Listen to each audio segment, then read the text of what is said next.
Hey guys, গুৱাহাটীৰ পৰা ৰিকুৱাৰমেণ্টৰ কাৰণে নটিফিকেশ্যন আহিছে। এইটো ৰিকুৱাৰমেণ্টত আপুনি এপ্লাই কৰোঁতে কোনো ধৰণৰ এপ্লিকেশ্যন ফি পেমেণ্ট কৰিব নালাগে।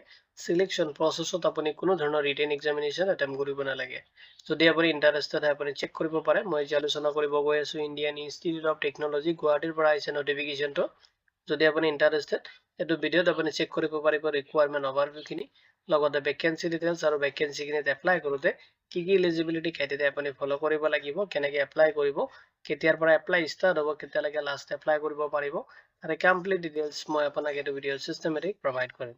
যদি আপুনি ইণ্টাৰেষ্টেড এইটো ৰিকুৱাৰমেণ্ট ৰিগাৰ্ডিং ডিটেইলছখিনি চেক কৰিব, আৰু যদি এইটো ৰিকুৱাৰমেণ্ট নটিফিকেশ্যন ৰিগাৰ্ডিং কোনো ধৰণৰ কুৱেশ্যন থাকে আপুনি ভিডিঅ'টোৰ কমেণ্ট ছেকশ্যনত কমেণ্ট কৰি দিব। উইদিন 48 আৱাৰ্ছৰ ভিতৰত আপুনি জব এলাৰ্ট টিমৰ পৰা ৰেছপন্স পাব।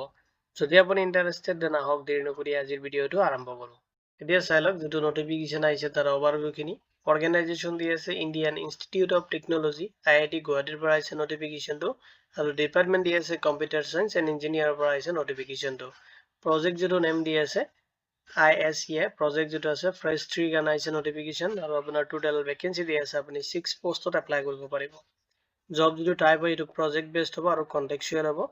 এপ্লিকেশ্যন যিটো মোড দি আছে আপুনি অনলাইনত এপ্লাই কৰিব লাগিব, আৰু ইণ্টাৰভিউ মোডটো আপোনাৰ অনলাইনত হ'ব। এইটো ৰিকুৱাৰমেণ্টৰ যিটো চিলেকশ্যন প্ৰচেছ দি আছে আপোনাৰ ইণ্টাৰভিউৰ ওপৰত বেছ কৰি কিনে আপোনাক চিলেকশ্যন কৰা হ'ব। এতিয়া আপুনি কোনো ধৰণৰ ৰিটেন এক্সামিনেশ্যন এটেম্প কৰিব নালাগে।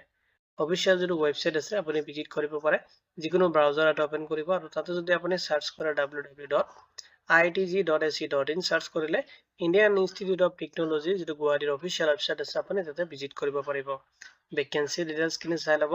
টোটেল আপোনাৰ 6 পোষ্টৰ কাৰণে আহিছে নটিফিকেশ্যনটো, য'ত আপোনাৰ এছিষ্টেণ্ট প্ৰজেক্ট ইঞ্জিনিয়াৰ 3 পোষ্টৰ কাৰণে আহিছে নটিফিকেশ্যন, এছ'চিয়েট প্ৰজেক্ট ইঞ্জিনিয়াৰ য'ত 1 পোষ্টৰ কাৰণে নটিফিকেশ্যন আহিছে, প্ৰজেক্ট এছিষ্টেণ্ট য'ত 1 পোষ্টৰ কাৰণে আহিছে নটিফিকেশ্যন, চিনিয়ৰ প্ৰজেক্ট টেকনিচিয়ান য'ত 1 পোষ্টৰ কাৰণে আহিছে নটিফিকেশ্যনটো।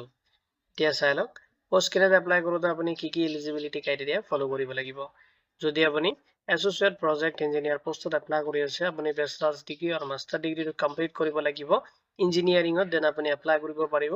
যদি আপুনি বেচলাৰ্ছ ডিগ্ৰীটো কমপ্লিট কৰিছে ইঞ্জিনিয়াৰিঙত তেতিয়াহ'লে আপোনাৰ তাত মিনিমাম 3 ইয়াৰ্ছ এক্সপিৰিয়েঞ্চ থাকিব লাগিব পোষ্ট ৰিলেটেড। যদি আপুনি এছিষ্টেণ্ট প্ৰজেক্ট ইঞ্জিনিয়াৰ পোষ্টত এপ্লাই কৰি আছে দেন আপোনাৰ বেচলাৰ্ছ ডিগ্ৰীটো বিচাৰিছে আৰু বিটেক আপুনি কমপ্লিট কৰিব লাগিব ইঞ্জিনিয়াৰিঙত, তেতিয়াহ'লে আপুনি এইটো পোষ্টত এপ্লাই কৰিব পাৰিব। লগতে আপোনাৰ পোষ্ট ৰিলেটেড আপোনাৰ এক্সপিৰিয়েঞ্চ থাকিব লাগিব বা নলেজ থাকিব লাগিব। দিয়া চাই লওক যদি আপুনি প্ৰজেক্ট এছিষ্টেণ্ট পোষ্টত এপ্লাই কৰি আছে তাতে আপোনাৰ কোৱালিফিকেশ্যনটো বিচাৰিছে আপুনি BCA বা BHC যদি কম্পিউটাৰ চায়েন্সত কমপ্লিট কৰিছে, আৰু ইকুইভেলেণ্ট তেনেকুৱা যদি আপোনাৰ ডিচিপ্লিনৰ পৰা কোনো ধৰণৰ কোৰ্চ আপুনি কমপ্লিট কৰিছে লগতে আপোনাৰ ৱৰ্কিং নলেজ আছে, তেতিয়াহ'লে আপুনি এইটো পোষ্টত এপ্লাই কৰিব পাৰিব।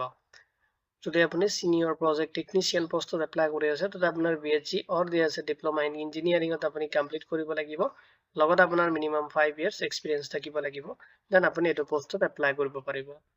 চেলাৰী ডিটেইলছখিনি দি আছে এছ'চিয়েট প্ৰজেক্ট ইঞ্জিনিয়াৰ য'ত আপোনাৰ চেলাৰী আপুনি ৰিচিভ কৰিব 60,050 ৰুপিজ আপুনি পাৰ মান্থ ৰিচিভ কৰিব। এছিষ্টেণ্ট প্ৰজেক্ট ইঞ্জিনিয়াৰ য'ত আপোনাৰ ৰেঞ্জটো দি আছে 32,400 পৰা লৈ কিনে 51,650 ৰুপিজ আপুনি পাৰ মান্থ ৰিচিভ কৰিব। ডিপেণ্ড কৰিব আপোনাৰ পোষ্ট এণ্ড বেচিক পে লগতে আপোনাৰ HR যিখিনি ষ্ট্ৰাকচাৰ থাকে এইটোৰ ওপৰত বেছ কৰি কিনে আপোনাৰ চেলাৰীটো অলপ ভাল সলনি হ'ব। প্ৰজেক্ট এছিষ্টেণ্ট য'ত আপোনাৰ 19,200 আপুনি পাৰ মান্থ ৰিচিভ কৰিব, আৰু ইয়াতে ইনক্লুডিং হৈ থাকিব আপোনাৰ বেচিক পে 16,000 আৰু প্লাছ হ'ব আপোনাৰ HR 3,200।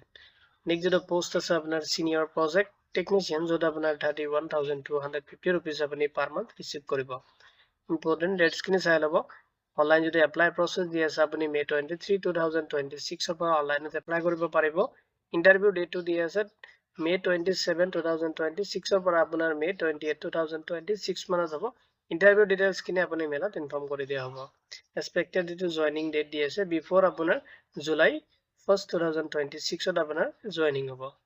এতিয়া চাই লওক কেনেকৈ আপুনি এপ্লাই কৰিব। যদি আপুনি ইণ্টাৰেষ্টেড হয় আপুনি কেইবাটা ষ্টেপ ফ'ল' কৰিব লাগিব। ফাৰ্ষ্টত আপুনি অফিচিয়েল ৱেবছাইটত ভিজিট কৰিব, আৰু অফিচিয়েল যিটো নটিফিকেশ্যন আছে তাতে ডাউনলোড কৰি কিনে আপুনি এবাৰ থ্ৰুলি চেক কৰি ল'ব আৰু তাতে ভেৰিফাই কৰিব আপোনাৰ এলিজিবিলিটি ক্ৰাইটেৰিয়াখিনি। অফিচিয়েল ৱেবছাইটত যিটো ৰিকুৱাৰমেণ্ট ছেকশ্যন আছে তাতে যিটো ৰিকুৱাৰমেণ্ট আছে research and development centre IIT Guwahati তাতে আপুনি ভিজিট কৰিব, আৰু তাতে ভিজিট কৰি কিনে আপুনি চাব এপ্লাই অনলাইন বাটনটো দি আছে তাতে আপুনি ক্লিক কৰিব লাগিব, আৰু এপ্লাই পৰ্টেলটো খোল পোৱাৰ পিছত আপুনি তাতে আপোনাৰ এপ্লিকেশ্যনটো ছাবমিট কৰিব লাগিব, আৰু তাৰ ডিটেইলছখিনি আপুনি কেয়াৰফুলি ফিল আপ কৰিব।